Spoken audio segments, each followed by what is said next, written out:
Good evening and welcome. Tonight I'm going to be reading to you a story from Northern Ireland. It's called Walking to School. It's by Eve Bunting and illustrated by Michael Dooling. This is a story about a period in Northern Irish history known as the Troubles. This is based on true events, but the characters are fictional. And I've asked my subscribers and viewers on my live streams whether or not I should read this in an Irish accent. I've got an overwhelming yes. So I'm going to be a little brave and attempt an accent that I'm not perfect in, but I think sounds pretty decent. So if it doesn't, if you are Irish or from Northern Ireland and you think I sound like rubbish, then please let me know. I don't mind. But here we go.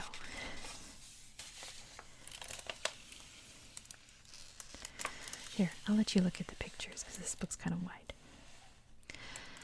As soon as I wake up, I see the yellow wallpaper that Mum and I put up last week. My bedroom looks so nice. For a minute I'm happy, but then I remember yesterday and I lie there thinking about what happened. I start wondering about Protestants and Catholics. Do they hate each other as much in other countries as they do here in Northern Ireland? Mostly I don't think about this kind of stuff, but how can I help it after yesterday? My mum's calling to me from downstairs. Alison, love, time to get up. I squinch down under the blankets. It's the second day of school, and I don't want to go. I wish I could stay safe in bed, but I can't. I wish I hadn't started this new school that my mum went to when she was my age. I wish we'd moved someplace else. But maybe the Protestants won't be there today, lying in wait for us. I make myself get up. My school uniform is ready on the chair.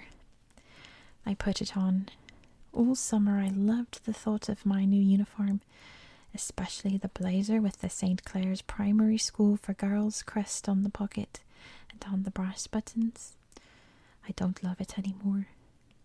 On the dresser's my blue box. I take out my lucky Tiger's Eye marble. I won it last year from John Sweeney, and I've won every game I've played with it since. When I hold it to the light, it gleams like darkest gold, streaked through with moving grey clouds. My Tiger's Eye marble is my most favourite thing. I slip it in my blazer pocket and go slow as I can downstairs. Mum says, "Good morning, lovey, and don't you look a picture." She fills a bowl with cereal for me and ties one of her aprons around my neck so I won't spill it on my new clothes. "Is Daddy walking us to school?" I ask. "No, Pet. He couldn't take another day off, but your Uncle Frank's coming, boy." I keep my head bent over my cereal. I love my Uncle Frank. I used to, anyway. I'm not sure if I do anymore. He's good to me, but I know something about him now that frightens me, something my mum and dad don't know. One night I heard my Uncle Frank and his friends whispering in our kitchen when my parents were out and he was minding me. He thought I was asleep upstairs. "Liam Connors has got to be taught a lesson," he'd said, and more awful things. His voice was cold and scary. I'd stood behind the living room door, shivering in my nightdress. I hear his key in the front door now, and my mum smiles. "Here's himself," she says. Uncle Frank comes into the kitchen, rubbing his hands together. "Cold as a frog's belly out there," he says. "How are you doing?" he asks Mum, and then he turns to me. "How's my best girl?" He puts a bag of sugar almonds down in front of me. Oh, I don't know how they say almonds in Ireland. Anyway. "Ugh, Frankie, you'll spoil her," Mum says. She pours him a cup of tea and he drinks it standing up. "Are you ready for the battle?" he asks, and I can tell he's looking forward to what may happen. Uncle Frank is big and heavy. He has the bluest, laughingest eyes. Why did I have to hear what I heard that night? Did you see the pictures on the telly? He asks Mum. Mum nods. I keep on eating. It was great altogether, Uncle Frank says. All those wee Catholic children trying to walk to their school, all of them big Protestant thugs throwing rocks at them and shouting insults. That'll show people what Protestants are really like. I'd seen those Protestants yesterday morning myself, in person. Some of them had spat at us. I was lucky. None of the spit landed on me, but a big gob of it hit Annie McGowan's shoulder and sat there, all frothy and bubbly, till her mum wiped it off. I don't want the rest of my cornflakes. Uncle Frank sets down his cup. Oi, they're a bad lot. But are we a bad lot too, I wonder? What about the things I heard Uncle Frank say that night? Liam Connors has got to be taught a lesson, going to a pub and talking to them Protestants. Maybe he's telling him too much about our business. That was John Bradley. I hear he's walking out with a Protestant girl. That was Henry McAfee. There was a silence when I listened to my heart thump. Tomorrow night, my Uncle Frank had said, and a couple of the others had repeated, tomorrow. I'd gone back up to bed, wondering what I'd heard and what it meant. Poor Liam, whoever he was going to get in trouble. 2 days later, a young fellow called Liam Connors was found beaten senseless in an alley off the Crumlin Road. He had both legs broken. My mum knew him a bit. He worked in a shop where she bought bread.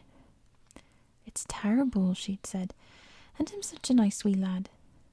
I know my Uncle Frank had something to do with Liam Connors' getting beaten, and I can't stop thinking about it every time I see him.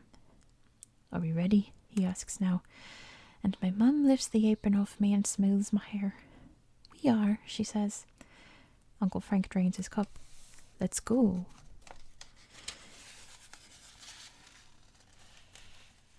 Mum takes my hand when we go out on our street, and Uncle Frank marches in front of us like a guard on duty. No need for a guard yet. There's no danger here where we live. It's all Catholic. There are other kids heading for St. Clair's with their mums and dads, and we wait for each other so we can walk together down Drummond Street. There's a good crowd of us.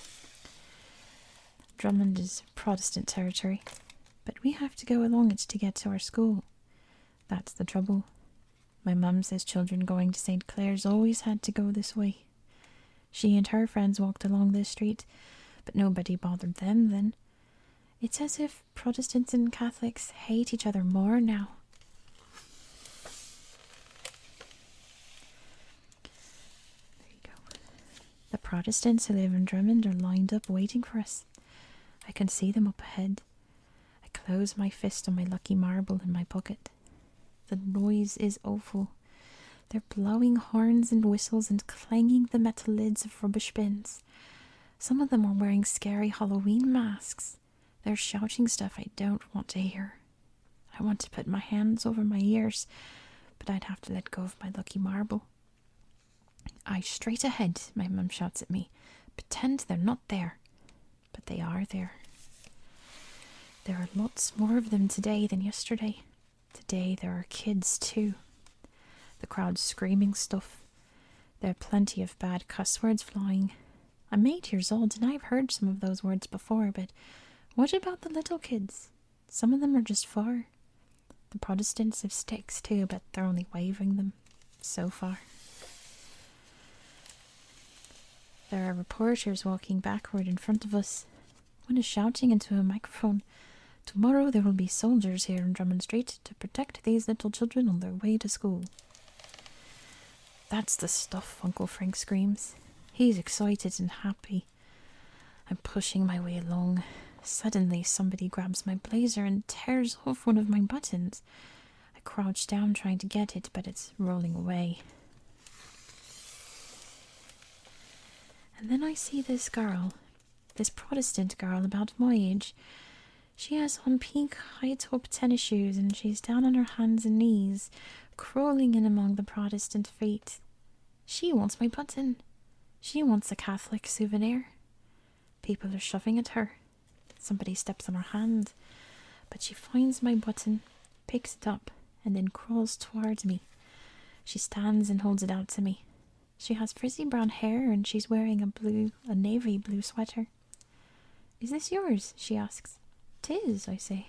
"Thanks." I just thought wrong about her. That makes me feel bad. "Alison, don't you be talking to her." Mum still has my hand and she's tugging it. Uncle Frank is ferocious. "Get away from her, you dirty Protestant," he yells.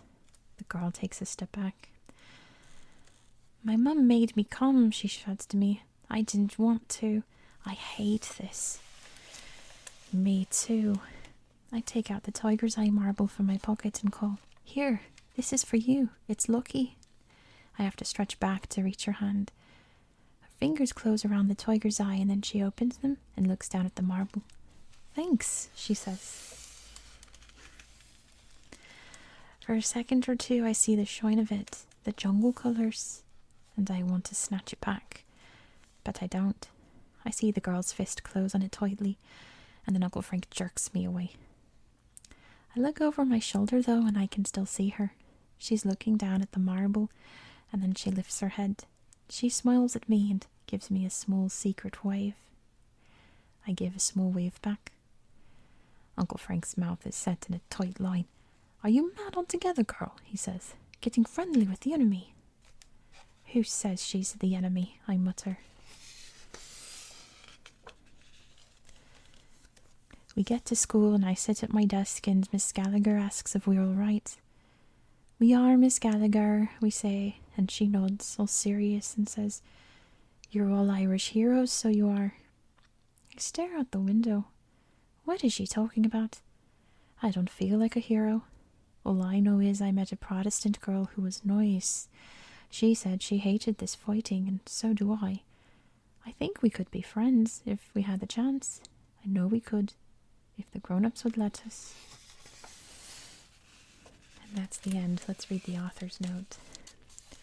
This book was inspired by the sad happening in Belfast, Northern Ireland's major city, several years ago. A group of hostile Protestants harassed Catholic children on their way to school. The children were going through Protestant territory.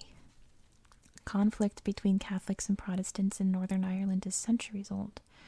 The majority of people want to live in peace, but extremists on both sides kept the troubles alive. Alison could as easily have been a Protestant child walking to school through a Catholic neighborhood. After many, many years of these troubles, a peace accord was agreed to in June of 2007. One hopes it will last, and that events such as those in this book will be a thing of the past. There's the marble. So that is the end of that for the night. Sorry if I wasn't as interactive, tracing the pictures and things. I was way too focused on doing that accent. I hope it came out okay. Thank you so much for watching. I do hope that you learned something from this book and that you found it relaxing. And I hope that you have a very good night.